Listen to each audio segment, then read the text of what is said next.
ಗುರು ಕಾಗಿನಾರೆ full ಮಳೆ ಇವತ್ತು. Date ಇವತ್ತು 13ನೇ ತಾರೀಕು ಭಾನುವಾರ. ಸಿಕ್ಕಾಪಟ್ಟೆ ಮಳೆ ಹೊಡಿತಾ ಇದೆ. ಮಳೆ ಮಾತ್ರ ಸೂಪರಾಗಿ ಬರ್ತಾಯಿದೆ. ನೋಡಿ ಹೆಂಗೆ ಹರಿತಾ ಇದೆ ನದಿ ನೀರು. ಅಲ್ಲಿ ನೋಡಿ ಅವನು ಹೆಂಗೋಯ್ತವನು ಅವನು. ಬನ್ನಿ ಹೋಣ.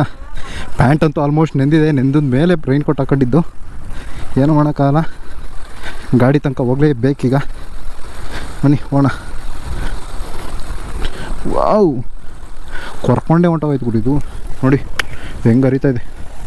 ಸಿಕ್ಕಾಪಟ್ಟೆ ಮಳೆ ಇದೆ ಈಗ ಇಷ್ಟೊತ್ತಿರಲಿಲ್ಲ. ಈಗ ಜಸ್ಟ್ ಒಂದು 10 ಮಿನಿಟ್ಸಿಂದ ಸಿಕ್ಕಾಪಟ್ಟೆ ಸ್ಟಾರ್ಟ್ ಆಗ್ಬಿಡ್ತು ಮಳೆ.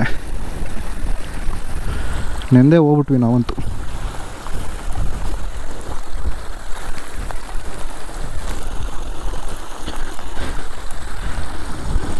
ಕಾಗಿನಾರೆ ಮಾತ್ರ ಒಂದು ದಿನ ಫುಲ್ ಬೇಕು ಎಕ್ಸ್ಪ್ಲೋರ್ ಮಾಡೋಕ್ಕೆ. ಟೈಮ್ ಮಾಡ್ಕೊಂಬನ್ನಿ. ನಮ್ಮದು ಬೆಳಗ್ಗೆ 10 ಗಂಟೆಗೆ ಬಂದಿದ್ದು. ಈಗಾಗಲೇ 2:30 ಆಗ್ತಾ ಬಂತು. ಇವಾಗ ಇಳಿತಾ ಇದ್ದೀವಿ. ಇವತ್ತು ಹೇಳ್ಬೇಕಂದ್ರೆ 3 ಪ್ಲೇಸ್ ನಾವು ಲೆಕ್ಕ ಹಿಡ್ಕೊಂಡಿದ್ದು. ಬಟ್ ಇನ್ನೂ ಇನ್ನೂ 2 ಗಂಟೆ ಕಂಪ್ಲೀಟ್ ಆಗಿಲ್ಲ. ಇನ್ನೂ ಇಳಿಬೇಕು. ಇನ್ನೊಂದು ಅರ್ಧ ಮುಕ್ಕಾಲು ಗಂಟೆ ಬೇಕು. ಬನ್ನಿ, ಫೋರ್ಟಲ್ಲಿ ಕಾಣ್ತಾ ಇದೆ, ಅದೇನೆ ನೋಡ್ಬಿಟ್ಟು ಇಳಿತಾ ಇದ್ದೀವಿ ಈಗ.